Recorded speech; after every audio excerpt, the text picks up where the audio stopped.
Hello everyone, good afternoon and welcome to today's structured conversation, Building a Culture of Assessment, Navigating the Politics, with Dr. Darby Roberts from Texas A&M University and Dr. Leslie Meyerhoff from Cornell University. My name is Mary Lee Demeter and I will serve as your moderator today. On behalf of the SAL Professional Development Committee, I thank you for participating in today's structured conversation. I also want to thank Dr. Roberts, Dr. Meyerhoff, the SAL PD Committee, and Margot Saltonstall from Northern Arizona University for all of their help in putting today's presentation together. So if you would, logistics before we get started, please feel free to adjust the size of your chat box here in the left to more closely monitor our conversation by moving it up and down. I also encourage you to participate in today's discussion by asking questions, sharing comments, and providing feedback through chatting and using the various tools offered in the menu located above the chat room window. So you can insert emoticons into the chat using the show emoticon button here. So I could put in a little smiley face if I want next to my name. Or you can indicate that you've stepped away from the session by using the step away from the session button located next to the little smiley face here. If you wish to speak into your mic at any point, please raise your hand and I will unmute your microphone so you can ask your question or make your comment. And we'll also be conducting some polls today.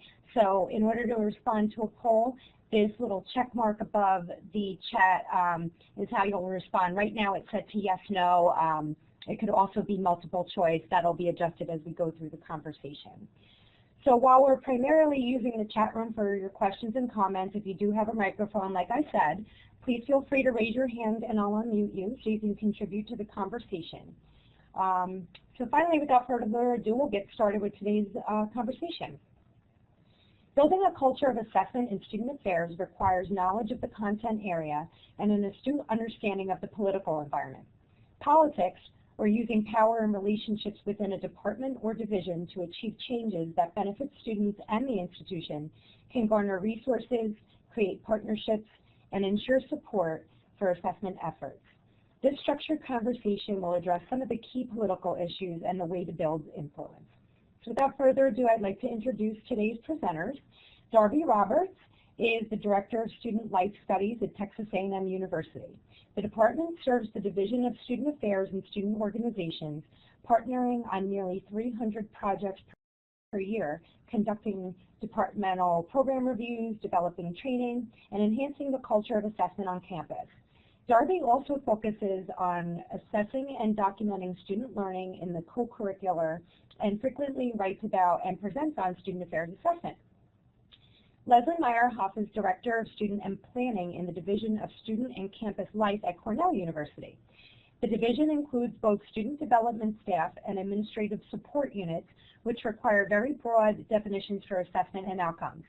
She has just completed her first year in this new to the division role and is now learning it all over again with a new vice president and president, and I'm sure some of us can relate to that. In addition to assessment, she also shepherds the strategic plan and reporting process for the division.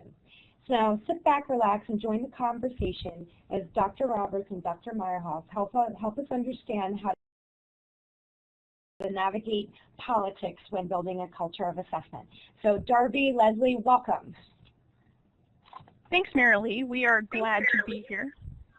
And it was really interesting when Leslie and I started the conversation about what we were going to talk about, and we talked about kind of where we were in our careers and with assessment in the Division of Student Affairs. So to give you a little more context, my name's Darby Roberts, and I'm currently the Director of Student Life Studies, but I've been in the department since 1998 when it was founded. I've been director for about 3 years now. And at Texas A&M, Student Life Studies is one of the departments within the Division of Student Affairs, and I'm up here with 16 other directors in our division, so I don't necessarily have authority over them for assessment. And over the years, I've seen a lot of progress in staff accepting and doing assessment, but there are still folks who are pretty nervous about getting into assessment and what that means and what the results mean for them and how they navigate those politics. While I've been in student life studies, I've worked under 5 vice presidents with varying attitudes and interest in assessment. And within student life studies, I supervise 4 professional staff, 1 support staff, 2 graduate assistants, and 3 student workers. And similar to Leslie, we have a new vice president that just started on August 1st, and we also have a new president that started in May. So it is, as in Leslie's world too, a time of change and changing politics, and particularly for me working in a decentralized division. So I'm going to turn it over to Leslie to introduce herself. Thanks, Darby. I hope everybody can hear me. My computer keeps giving me these weird messages. Darby, can you hear me? Okay, yeah. Great. So I have been working at Cornell for 16 or so years, directly working in this office for a year, as Mary Lee mentioned. But I have been working on assessment-related projects at Cornell in student affairs since I've been here. My position is very different from Darby's on a variety of levels. In particular, I'm an office of 1. And so I have spent, and it's a brand new position as of last year. So I have spent the last year really developing relationships, navigating those political, the political environment, and really establishing a different type of relationship with these people who have been my colleagues and peers for the last 16 years. And to give you a sense of the transition process, I had my first meeting with our new vice president to talk about assessment on Monday. So we are really just getting started. But I feel like I have a lot to say about the political part, that's for sure. All right, so we're going to jump into what we're going to talk about today. We're going to talk about some of the professional competencies actually toward the end of what ACPA and NASPA say about politics in student affairs assessment and how we can best work through those systems. We're going to talk about some of those political influences in the department, in the division, and what are those contextual things that influence our behavior and how we can influence other people's behavior. We're going to talk about how to strategize or give you some tips about how to enhance those collaborative relationships, because it really is about the relationships in order to get things done, whether you're talking just in your own department or within the division. And how you develop your own power base and look at what power you currently have and what power you might need to develop over time. So when we talk about a culture of assessment, to me it really is about something that's ingrained in what we do. It's a part of who we are. People see it as something that's important, it's a shared priority, and we devote resources to it.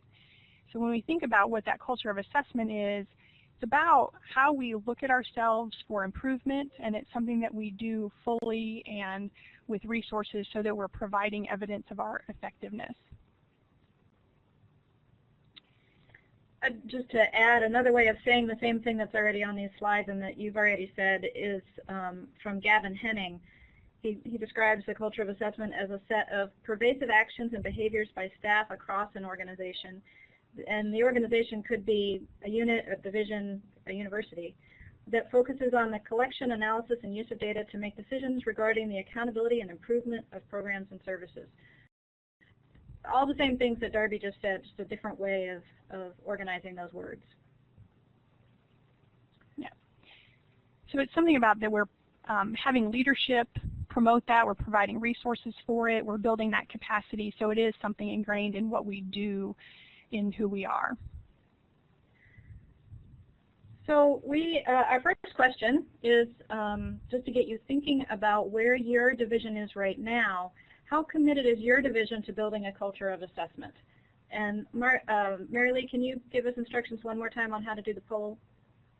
So in order for participants to respond to the poll, this 4th button here just above the chat window that has the A in it, that's a multiple choice for the poll. So we can give folks a few minutes to respond and then I can publish the results. Thanks.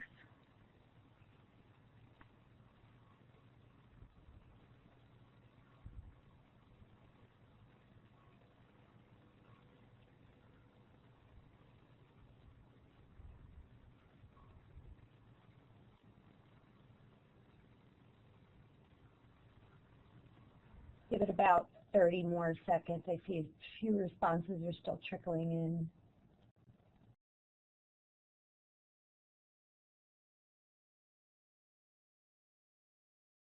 Looks like it's slowed. It stopped. Oh, there's another one. All right. I'll do my famous countdown. So I'm going to publish results in... All right, I'm publishing results in 3, 2, 1. Okay, thank you. So it looks like most of you, well, nobody selected not at all committed, which is very good news. Most of you selected somewhat committed, and a few of you selected very committed. So that, to me, that's a great place for us to start. There are certainly challenges, as you know, to working within a division that isn't committed to a culture. Actually, you may not know that because you are working a division that is committed to a culture of assessment. Some of the components that contribute to a positive culture of assessment include vocal and unyielding leadership. This is also from Gavin Henning's work. So it's divisional leadership, really, that focuses on the value and need for assessment and how to use assessment for decision making. Champions across the division, those are individuals like us who are excited and enthusiastic about assessment and really want to see it work. A strong infrastructure for assessment, including processes and practices that support assessment activities. Continuous capacity building, and then also robust resources that support that strong infrastructure as well as the work that we're doing. At Cornell, we are probably on the somewhat committed button of where we are with assessment and the culture of assessment. We've really approached it in fits and starts over the last 5 to 10 years. Every once in a while we would have a guest speaker come in and talk about how great assessment is and how important it is, and then it would fall off the radar again. So it really wasn't until this past year when I started in this position that we had a really strong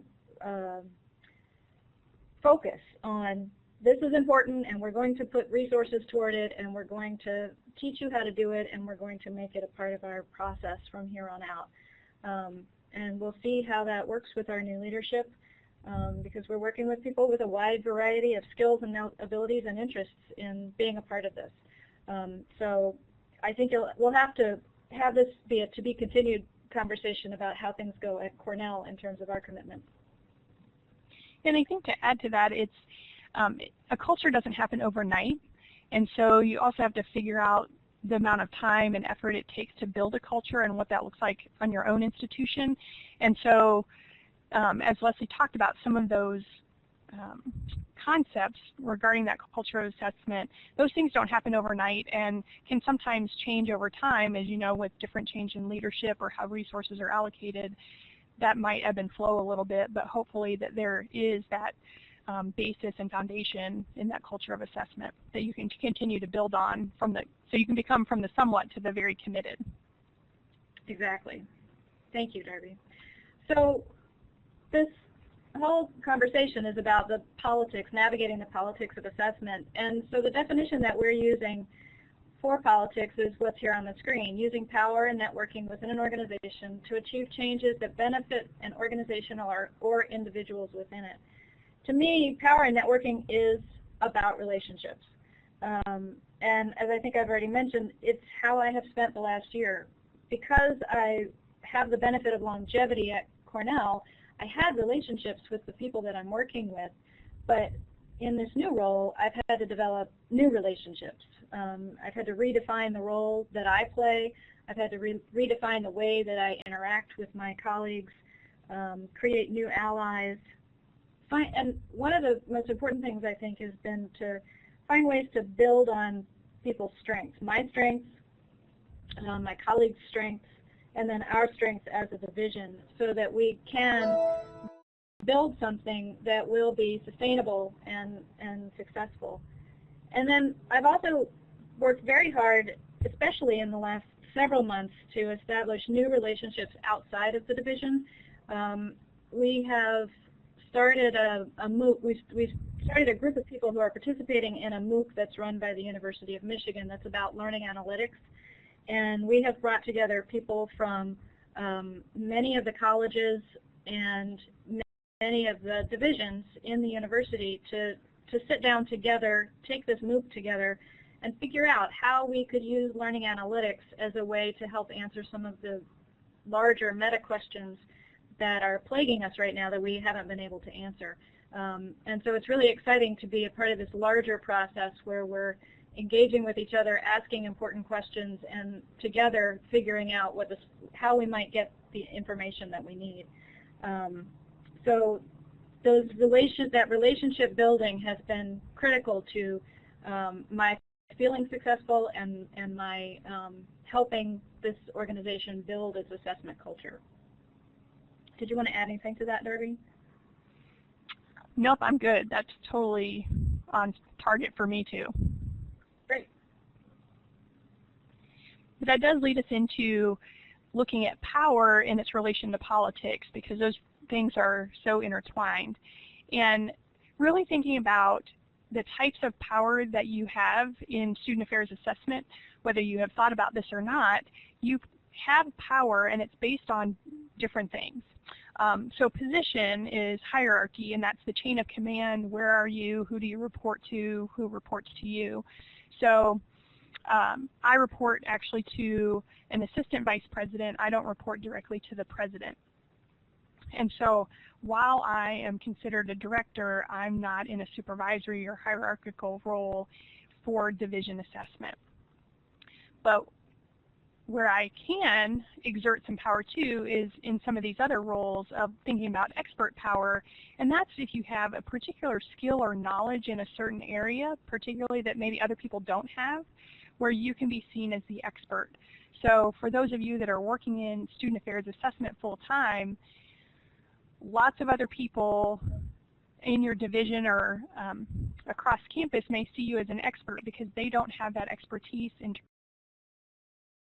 terms of data analysis, survey design, things like that, that you're seen as an expert.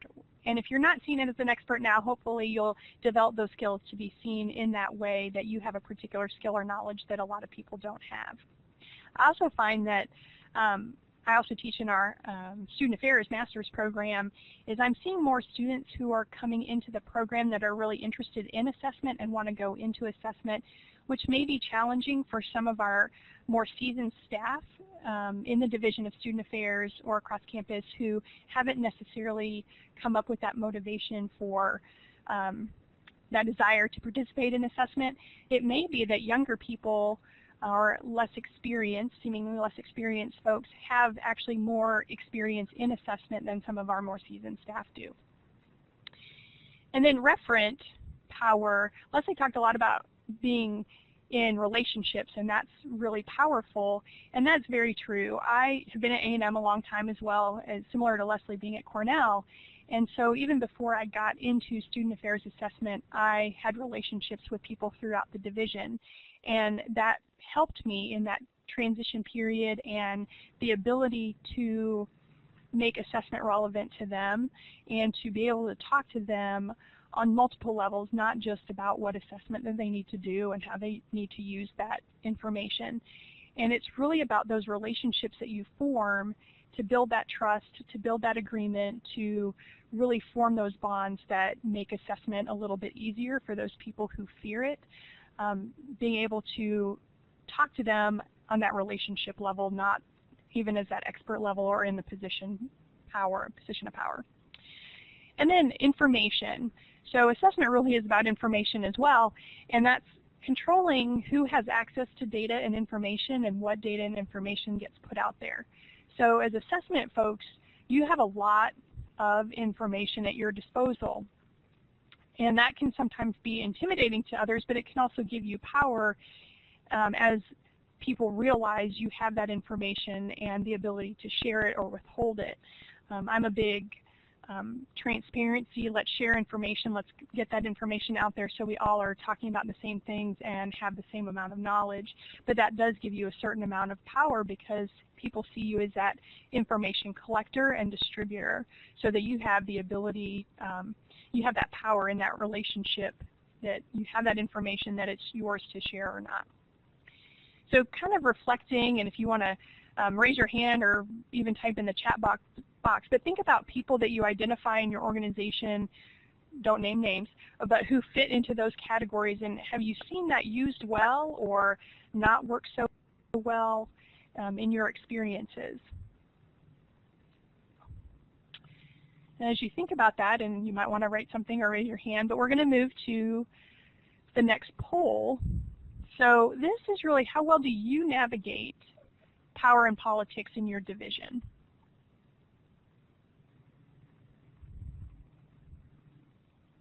And while we're waiting for responses, Jody Fitzler commented, sometimes people don't know how to use the power they have effectively. And we'll talk a little bit about that later on when we give some tips, is people don't understand that power relationship, and they may think it's just about the hierarchical relationship or not really see the value of how they can put all of that together. And so it's also being astute and listening and watching and seeing where those where power takes place in their circle. One of the things that I found really interesting, Darby, when I started in this position last summer, was on June 30th I had been doing one job, and then on July 1st I started in this job as Director of Assessment and Planning. And overnight, I became an expert in people's eyes. And it was the most bizarre transition. I've had to step into it, but it was kind of unexpected. I don't know why. It was just my own, ignorance, not paying attention, but it was weird. Yeah, and you might not have realized you had that power because you don't necessarily think you were that expert, but then you had to rise to that occasion to meet those expectations of being the expert when others are not. Exactly. Yeah. Exactly. I still, many days of the week, I still feel like I have to rise to it. Right. And sometimes it goes to that imposter feeling of, I'm in this position and people think that I know everything. And it doesn't mean that you do, but that expectation, and I think Jody talked about that too, and just because people think I know what I'm talking about doesn't mean that I really do. But you have that air of authority about assessment. You must know everything. And every day I think I learn something new about assessment and about student affairs. So it's just a continual process. I agree. And Joe had a comment that some people lean on specific relationships too much when they could exert power in their position to call for information on their own. Yeah, and that's certainly a balance of who's getting information and how are you getting it, and is it transparent? I'm going to go ahead and publish the responses to the whiteboard now. I think just about everybody's responded. Okay. So we see only one of you, fortunately, says I avoided at all costs. Most people said they get by but could do better, which I think is true. And then we got a few that are really good at it, and they might be able to share some of their tips and tools about how they got to be able to navigate that so well and feel really comfortable about that and have been able to use it. So feel free for those experts in the room about how they've navigated that power in politics. Yeah, and you pros out there, if you'd like to raise your hand and use your mic to share your experience, we'd love to hear from you. So, and I like Judd's comment that the pros could lead a future structured conversation. And I think I'm fairly good at it, that I've been able to observe and watch and learn and be able to figure it out along the way. I don't think 5 or 10 years ago I would have said that I was a pro at it, because it does take a lot of learning and time. But fortunately, ACPA and NASPA have recognized, one, that there is the field of assessment, evaluation, and research, and that's really important to student affairs and student affairs assessment. And ACPA came out with the ASK standards in 2006, and then the ACPA NASPA competencies that were updated in 2015 address student affairs assessment, and particularly the ASK standards. One of the standards is about politics, and really looking at several areas, one of which is the impact of the findings, and so being really astute about what those risks are as findings are released and who's impacted by those findings, and being sure to think ahead as we share assessment results. And then thinking about that whole planning and decision making, there are decisions that are made, and sometimes about resources, that some people get more resources or less resources. Directions change. Planning also relates to budgeting, and so understanding that this has a broader context in terms of the future and what changes are actually being made. And then looking at those contextual factors. So that's really incredibly important to observe what's going on in the context, and it might be your type of institution, it could be the leadership of your current institution. What are those things that are becoming important? It might be that at this moment you're preparing for your regional accreditation, and so that is an overwhelming conversation on your campus. And then thinking about that, of how you're reporting those assessment findings, is really thinking about who's going to receive the results, what format they're in, when things are reported, that all have an impact on how those assessment results are really incorporated into the politics of the institution. Which comes to exercising good judgment, and it actually says exercise personal and professional maturity, good judgment, and critical thinking skills in reporting and use of assessment results. Sometimes I say just because you can doesn't mean you should, but you always have to think about the implications of what you do and what information is out there. And then recognizing those barriers and working through those barriers to be sure that assessment is incorporated into the program services policies that are happening in student affairs. So similarly, ACPA and NASPA talked about competencies in assessment, and really talked about it in terms of there's an expectation of assessment, so that goes back to building that culture. If there's an expectation that people do it, that needs typically to come from the top to say this is an expectation, and then the ability to provide those resources to make it happen.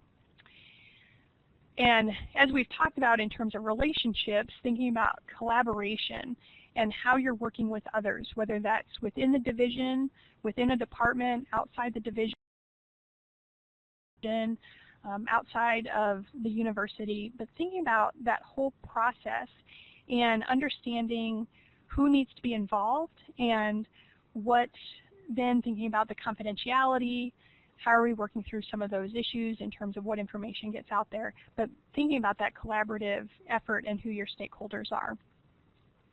And then priorities, once again going back to those resources and decisions, there are a lot of times where there are competing interests and values that when a decision is made, everyone may not get what they want, or a new leader comes in and priorities shift, and it takes some effort for departments to shift to move in that direction when they had been doing something else.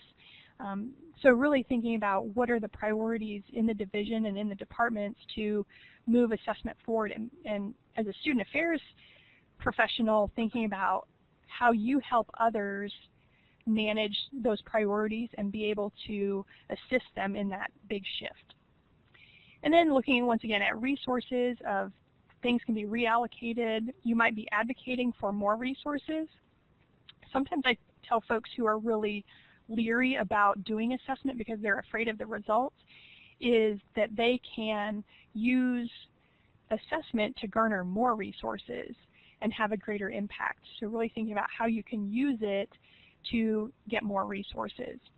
And then that whole communication process of accuracy, transparency, sensitivity to to the politics and the realities that occur on campus, that we have to think about those things before we just jump into an assessment project or sharing results, but thinking about how all of that is put together. Anything else, Leslie, that you want to add to that? Not at this point. The next slide is actually going to elaborate a little bit on it, so yeah, we can move on to that one. So in 2003, I started a conversation within the office where I was working at the time, which was Residence Life, about navigating the politics of Cornell, because it's an enormous place. It's just very political, as all institutions are.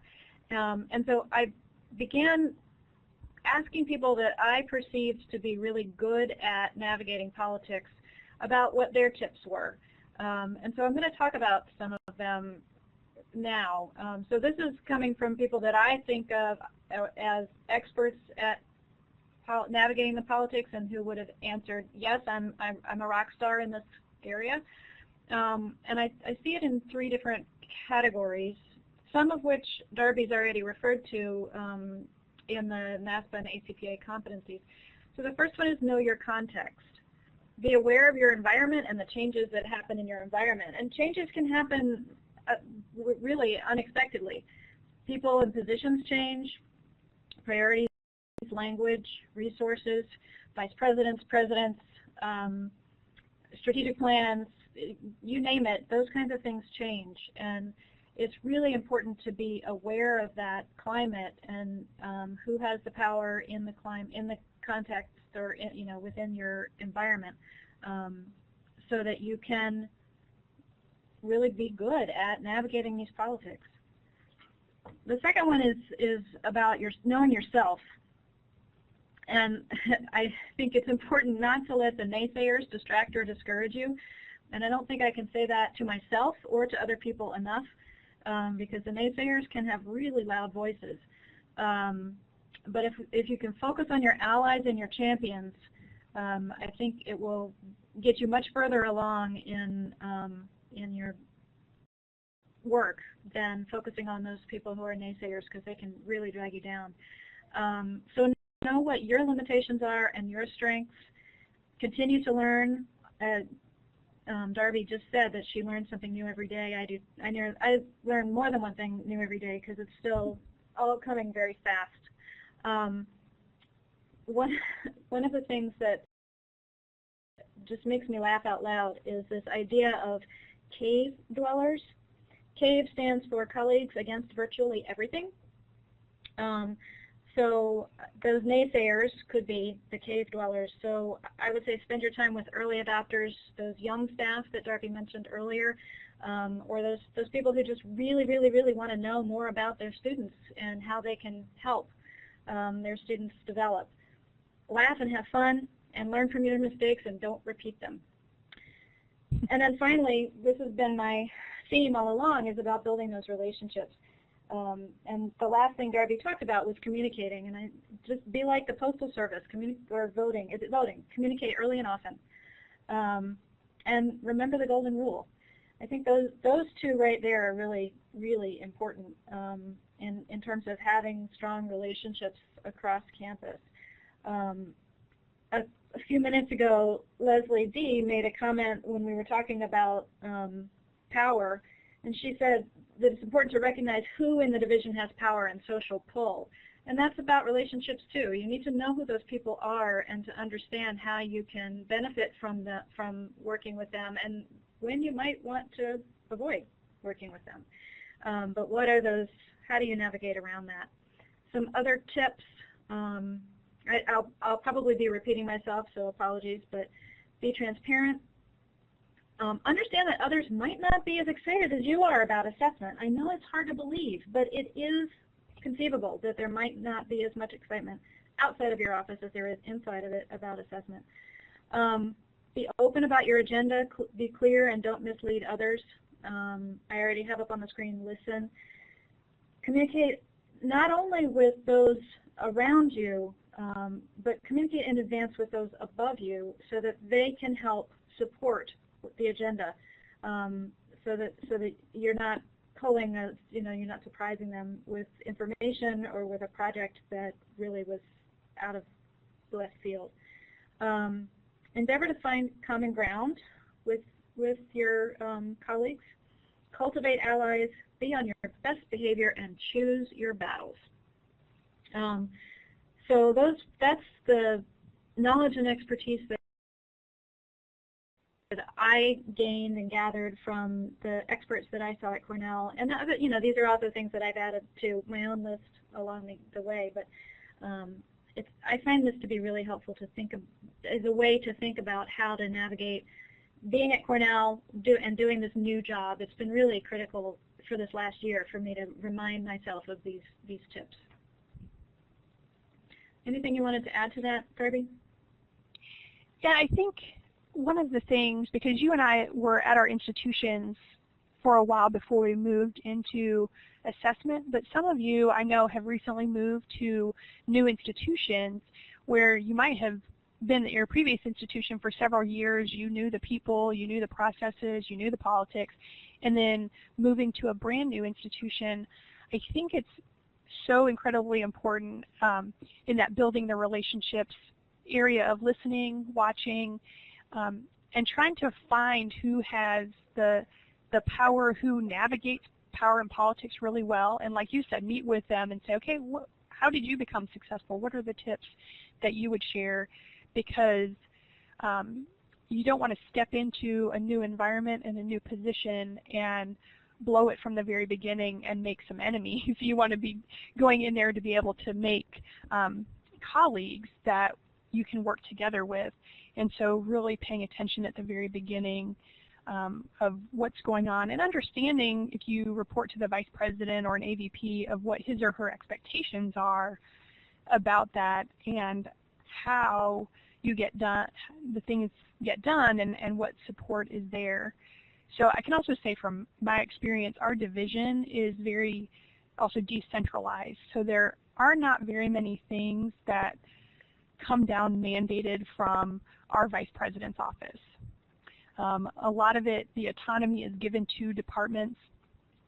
And so once again, figuring out, okay, where is the support? What is it that I need the vice president to say or do or require or suggest to make things happen within the division?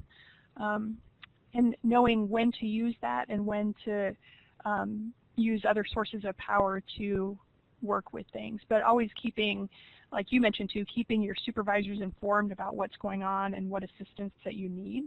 And when you come into a new environment too, you can always say, help me understand this, because I'm new, so give me some background on that, which really helps you get the context before coming in and suggesting that there are changes or mandating things to occur. I'd like to see if other listeners have some additional ideas to add to our list. As Mary Lee has reminded us, you can either raise your hand or you could write something in the chat box. But it'd be great to see if there are additional tips that we might be able to share with each other.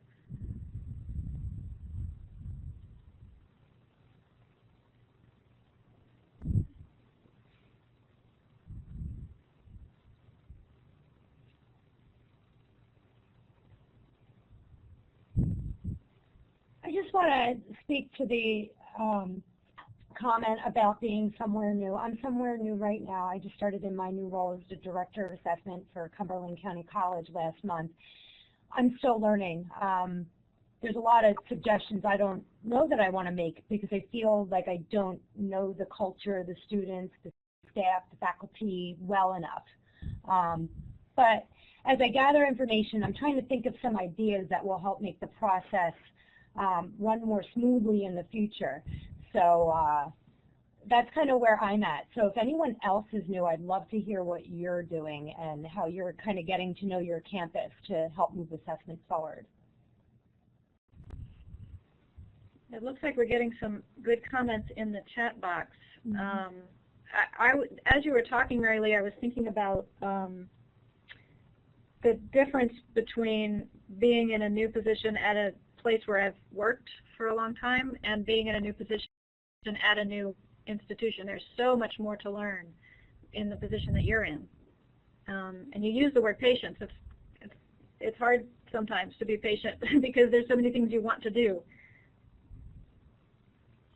Yeah. I see several people talking about patience in the chat box, and building early allies as another good step of figuring out who those folks are and building that relationship and building that ally relationship in terms of assessment. And that can help you then reach to other people. Yeah. And Whitney says, I think it's important that we are open when we don't know something or the next steps. It's okay for us to seek answers too. I think in that everything is always evolving and we may not know the answers to everything all the time. I know at Texas A&M we've been working on a new strategic plan, and with the new vice president, and then the institution was working on a new strategic plan. There's a lot of uncertainty about moving forward, and I have to come to that resolution of saying it's okay and we'll figure it out, and it may take us a little longer in terms of the implementation than we originally thought, but we'll move forward, and as we know information, sharing it. So I also like the comment about transparency and talking about processes so that everyone understands what's going on. And Andy says knowing what not to say to people is a huge thing. Learn to discern about what you might share with others, and that's a really good point as well. Yeah, I also want to comment on Leslie's point about checking our attitudes. So if we're judgmental of resistors, it makes it impossible to gain them as allies later on. It's really interesting. I agree with you completely, and I've had an experience recently where the tide seemed to shift a little bit, and other people started noticing the resistors and making comments to me about it later. I was just letting it be. So I'm hoping that the cultural pressure to participate in assessment will start building based on other people seeing this resistance and maybe putting a little bit of pressure on their peers that I don't have to do. And there is only so much that we can do to put that pressure on, but as more other people do it, that helps us in our jobs as well. Yeah. Yeah. And Tiffany says, understanding the value of all employees and their contribution. Yeah. Rewards and awards. And sometimes, recognizing the folks that are doing assessment and doing it well, when they get recognized and rewarded for that, other people might want that and might say, well, how do I get that recognition? Oh, it's through this assessment process. Like enthusiasm and a helpful attitude. And it's really not about creating an adversarial relationship. It is that support. How can we help? How can we help you move forward and improve and show people the great things that you're already doing?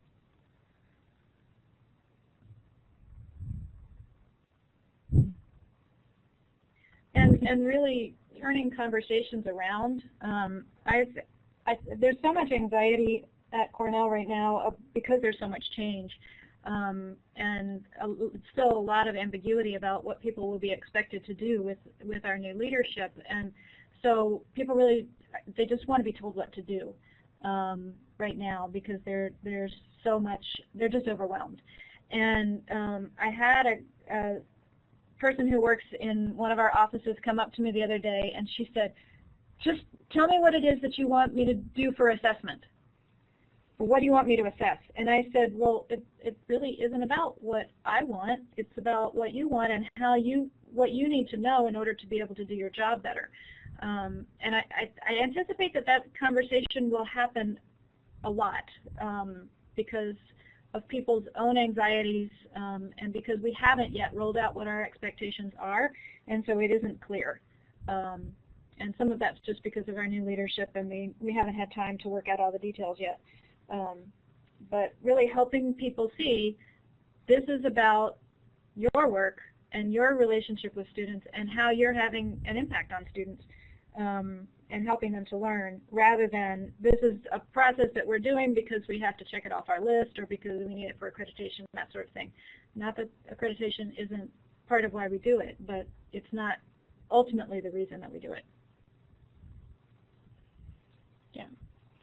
And I think Rick and Joe talked about this merely, is engaging people where they're at, and so acknowledging that they might be really nervous about change happening or be really unsure or to just tell me what to do, but really understanding where people are at and how you then can add value to what it is that they're doing and make assessment be something that they look forward to, or that at least is not scary for them, that they have a positive experience with it, and that will continue to build then their trust in the process. And it might be, if they're saying, well, what do you want me to assess, is say, well, what do you think you do well? And let's assess that so we have some definitive answer that yes, you are doing it well, and here's how we know how well you're doing it. Yeah, that's a really good idea. Yeah, and Pam said recognizing that area leaders are content experts and not the assessment people. And as a philosophy in student life studies, that's what we tell people all the time when we work on assessment projects, is this is about being a partner, and that they're the content experts and we'll be the process experts to support that. And so I'm not going to go into a department and tell them what they need to know about student conduct or living on campus, even though I many years ago worked in residence life. I'm not a residence life expert anymore, but I can talk to them about the process and how to do things for important information that they need to gather.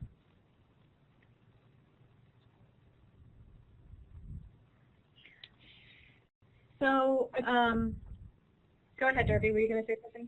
Well, I was just going to say, are there any other questions or comments? Some good comments in the chat box.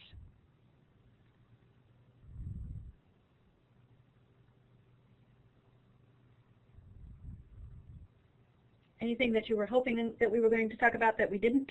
That's my favorite interview question.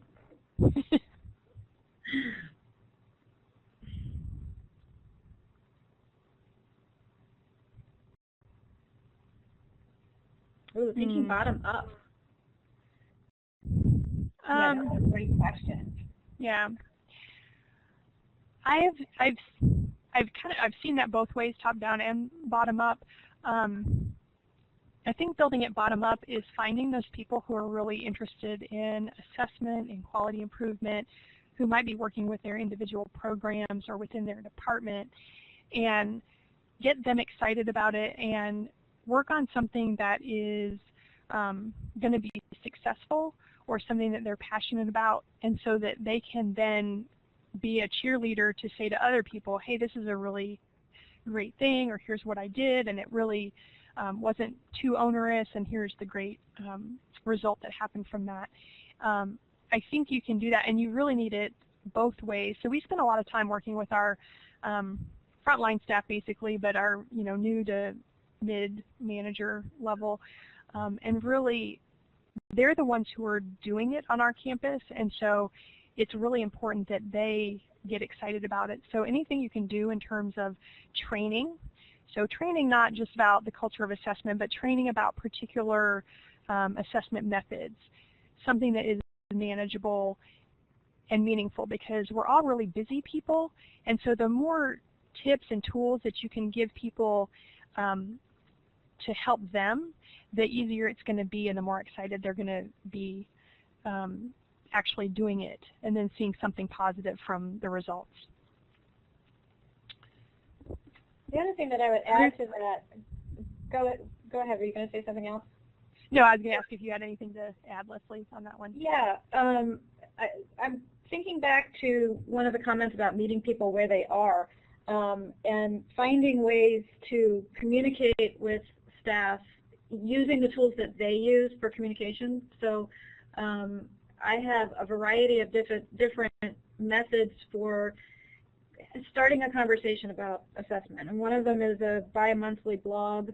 I have a website. I also do one-on-one consultations. I offer regular trainings, and I will go into staff meetings and meet with staff. And so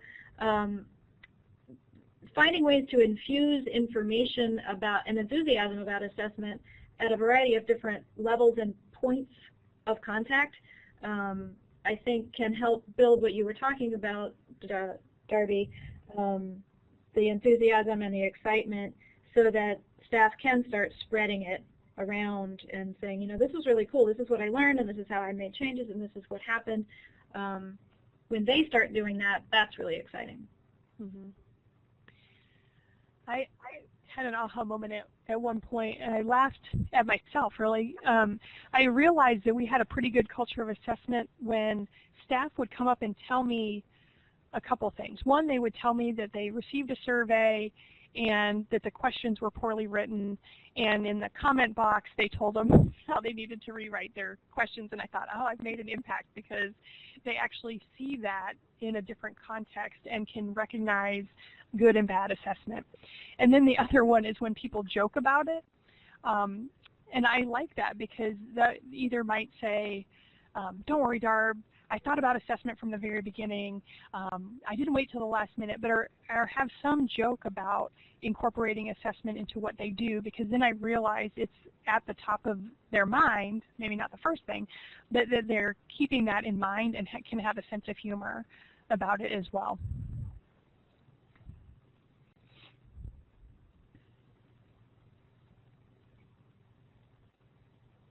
Oh, so Anna says, if you find that a survey being used by a department that they designed is of poor quality, basically, you know, what do you do?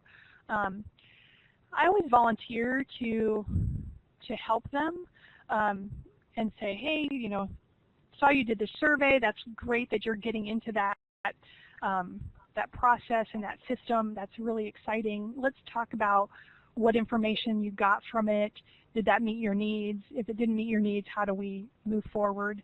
And do it in a non-threatening way, because they don't want you to criticize what they've done. They might have put a lot of effort into it, and they just didn't know maybe some of the how to write good survey questions and kind of got stuck there, but went out and did something. And so always, you know, offer your services, offer your feedback if they're willing to do that. If they're going to do it again, let's talk about, okay, what did you do with the results? Did those questions really help you?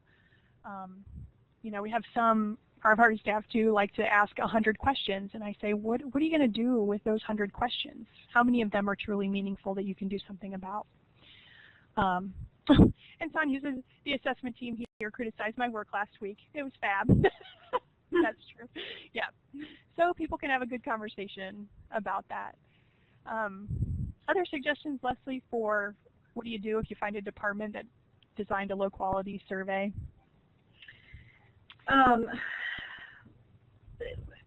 Yeah, I'm thinking about the processes that we have in place here to try to prevent that from happening. It doesn't mean that we're successful all the time, but we do expect staff to submit their surveys if they're going to, if it's not program evaluation and it's not going to, and it's going to more than 100 people, they need to submit them for review prior to getting access to student ID numbers, you know, email addresses, so that they can send these surveys out. Of course, sometimes they have that information already, and so we can't fully control it. But so we have some processes in place to try to prevent it from happening in the first place. But I don't know that I have a whole lot to add to what you said about going back after the fact and checking in. And I really like checking in about how did you use the data, how was it helpful to you, what would you have liked to have known after. Mm-hmm.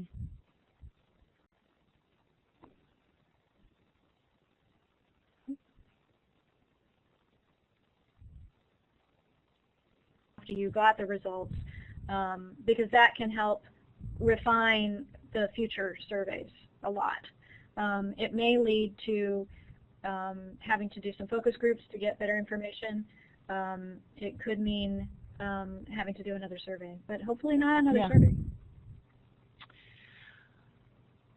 Oh, Marilee said she had this very experience. Yeah. And in the interest of time, I know we have a few more minutes, and we can continue the. I'm looking at what Joe says. Yeah, coming from a place of understanding. Yeah, ask those clarifying questions. Yeah. It goes back to building that relationship and having those discussions that are not fearful discussions.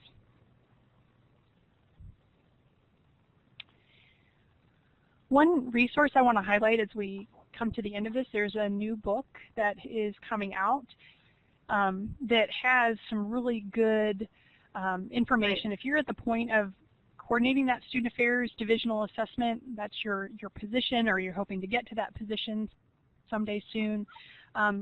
This book talks a lot about building that culture, that capacity, how to put things together, technology and assessment, how you're creating that assessment knowledge, how it relates to planning and decision making, talking about ethics and politics, and how all those things weave together when you also might have additional duties, not just being the coordinator of student affairs assessment. So I wanted to throw that out there. It's another good resource for you that can give you some of those tips. Okay, I'm here now. Can you hear me? Oh, I can hear you. Yeah. I think we just had a glitch. I thought it was just me, okay, but there I think we go. it just might have been the whole session. But I think we're back on track now. So I guess you were telling us about the book, Darby. Yeah, so I just want to throw that out there as another resource. We have 1 minute left, so yeah. if anyone has any final Marilee, thoughts or comments they wish to share, feel free to chat them in. Darby, Leslie, do you have anything else? I don't have anything else other than to say thank you. This was really fun. And I'd love to continue the conversation with anybody who's interested. Yeah, so our information, contact information is up there. I think this is such a growing area too. It just takes practice and learning from others, so it's a great topic to talk about. I agree. We might have lost sound again. Can everybody hear me? Yes. Yeah. Can you hear us? So, great. So, yes, Leslie, I see that you asked if we can get the slides afterwards. With that, unless I see any, I noticed that that's kind of happening in the last 5 minutes of the webinar. There we are. Yes. Yep. All right. So I see Leslie getting asked about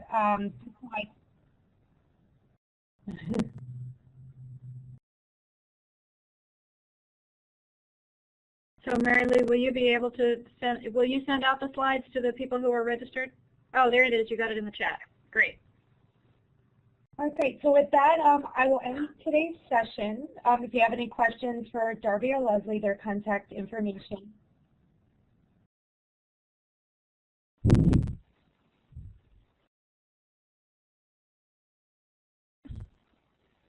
Well, at least the sound lasted during most of our session. Yeah.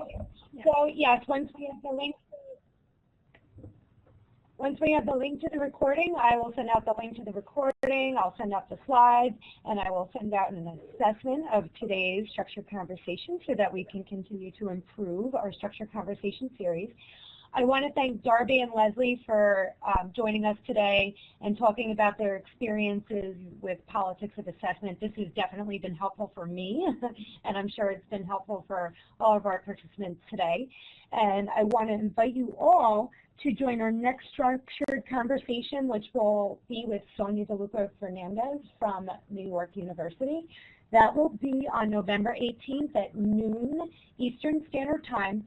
So keep an eye out for the SOL Professional Development Committee at the end of this month, and we'll have registration information ready for you.